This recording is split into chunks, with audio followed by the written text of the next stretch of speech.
ever met anybody like that before. You said what? I don't think I've ever met anybody like that. He doesn't wash his dishes. He doesn't take baths for weeks. He doesn't wash his clothes. He doesn't care about other people. He never even tried to make me slop one time. Muffin. Oh, look at that.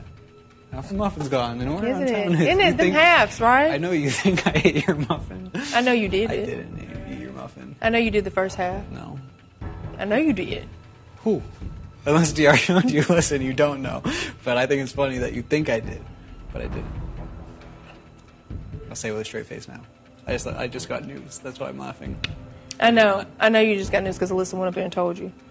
Because I told her. I heard before Alyssa that I ate the muffin. Someone said you ate the muffin. And I said I did not eat Wait, the what? muffin. Wait. Like an hour ago, someone goes, you ate the muffin. I know it. You probably didn't eat it. You probably did something with it. But you probably didn't eat. This whole thing did not start from me. I can promise you that.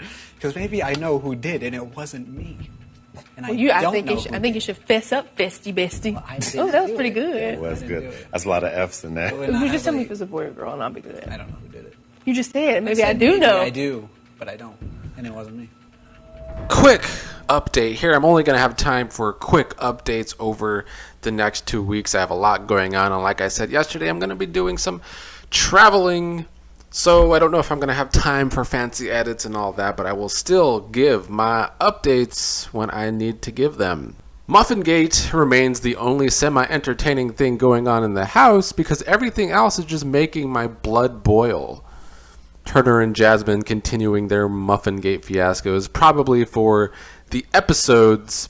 And of course, Terrence is the snitch that told Jasmine that it was Turner. I named Terrence Police Informant number 2 in my Law and Order video for a reason. That's his entire game, is just snitching with nobody trusting him. He's a mess. And I know Jasmine's getting upset with Turner about Turner touching her muffins because he's so dirty, doesn't shower, doesn't clean.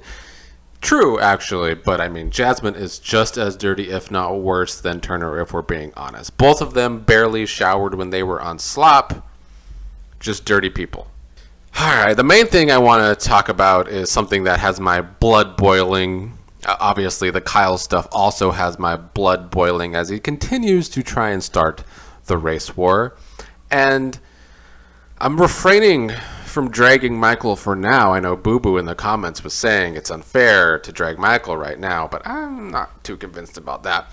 I think anybody that uses the race war to their advantage is garbage, and I think Michael would easily want to do that. He seems to be on his way to do that so far anyway. But I'm going to refrain from completely dragging Michael for now. We'll see what happens after veto. There will be more to talk about tomorrow after veto to see what the actual plan becomes on Michael's HOH. So far, he was leaning towards keeping Monty, Terrence, and Joseph on the block. There was an agreement to get Terrence out, but I highly doubt that is what Kyle will push for. I think Michael is saying that he's okay if Monty leaves. I really don't know how production's going to edit all this into the episodes that the leftovers are splitting up without putting in Kyle talking shit, grouping all of the minorities together. I don't know how production will do that, but I'm damn sure they will try because Kyle has been their golden boy so far in the edit. I've been saying since early on in the feeds that Kyle is the heavy favorite to win because production loves him. Now, production also loved Tyler, and Tyler lost at Final 2 because of a bitter jury. I can see that happening to Kyle too, because like I said yesterday, he's making a lot of Final 2s already, which means he's going to have to break at least 2 of them if he makes it to Final 2. But if he continues the race war and all that builds up hoopla on social media, I don't know how production stays with Kyle as their favorite, but I'm sure they will try because we just learn more and more about how production is garbage, starting with this clip last night from Taylor talking to Michael and Brittany, something that also annoyed me about Michael and Brittany. Although, before I play this clip, I will say Brittany's reads in the house are probably the best going on. Michael, like I've talked about a couple videos ago, takes his actual allies for granted. He seems like he would much rather listen to Min in the game than Brittany, who actually has the right reads, where players like Kyle are concerned, she rightfully pointed out how everybody's willing to do something for the alliance, how Kyle is really just protecting Alyssa and not doing anything for the leftovers.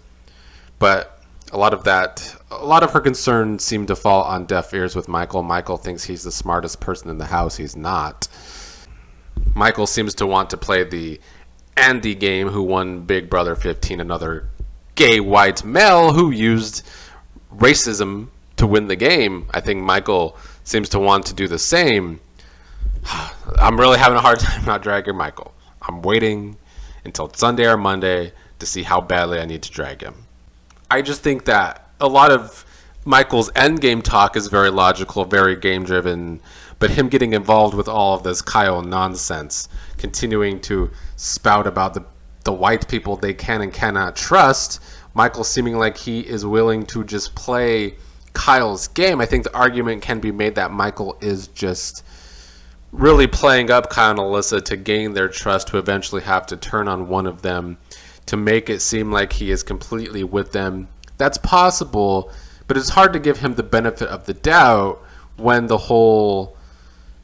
Kyle's whole motive is using race as strategy and grouping all the minorities together when there's no logical sense. They all hate each other for the most part. And I also feel like production and Michael think that they can make a mostly white alliance and then have Taylor in it as the token black player and think that's going to fly.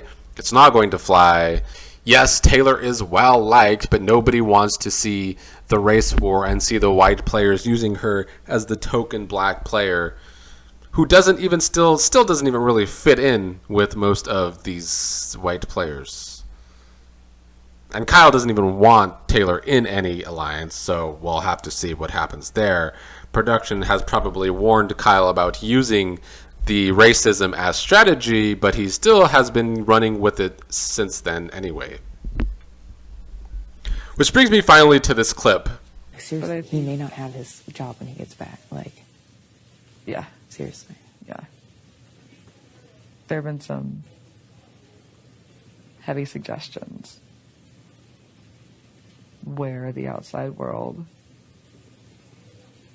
is rallying, and I'm worried for him. So production tipping Taylor off that Daniel is very poorly received on the outside.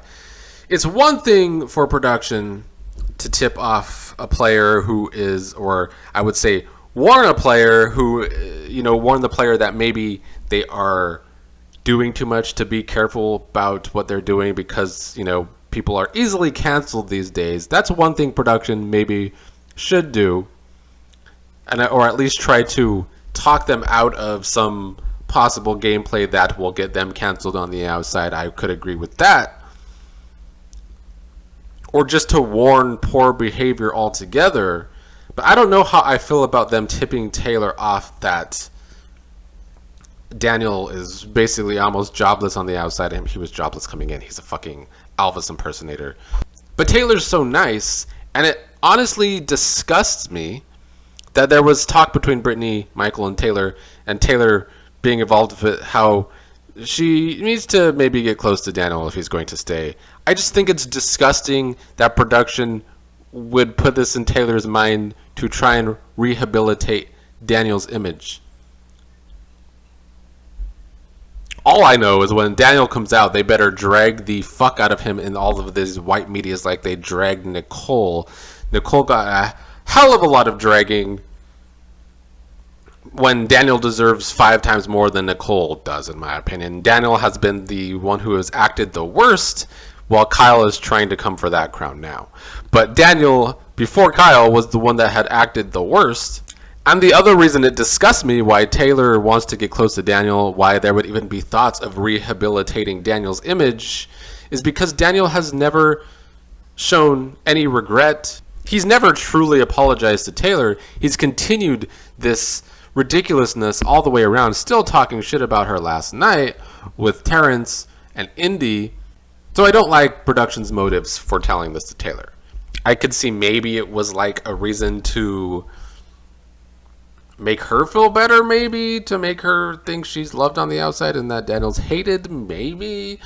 But I still don't like it. I don't like, because Taylor's too nice of a person. I still think she's way too soft in this game to win, because she's either going to have to start pulling off some really big moves, or she's going to have to make it to the end with somebody hated. Those are the only two ways she's going to win at this point, because she's shown herself to be a soft player. She forgives way too easily. She thinks Daniel being in jury works for her. I don't know how. Daniel would never vote for her. Unless Daniel really thinks that's going to rehabilitate his image. I don't know. I don't like it altogether. I think it's gross. I think it's disgusting. It should not be Taylor's job to rehabilitate Daniel's image. It should be Daniel living with a lot of regret, putting in work to show that he maybe can become a better person. But no, it should not be Taylor's job. It's fucking gross. And production will forever grind my gears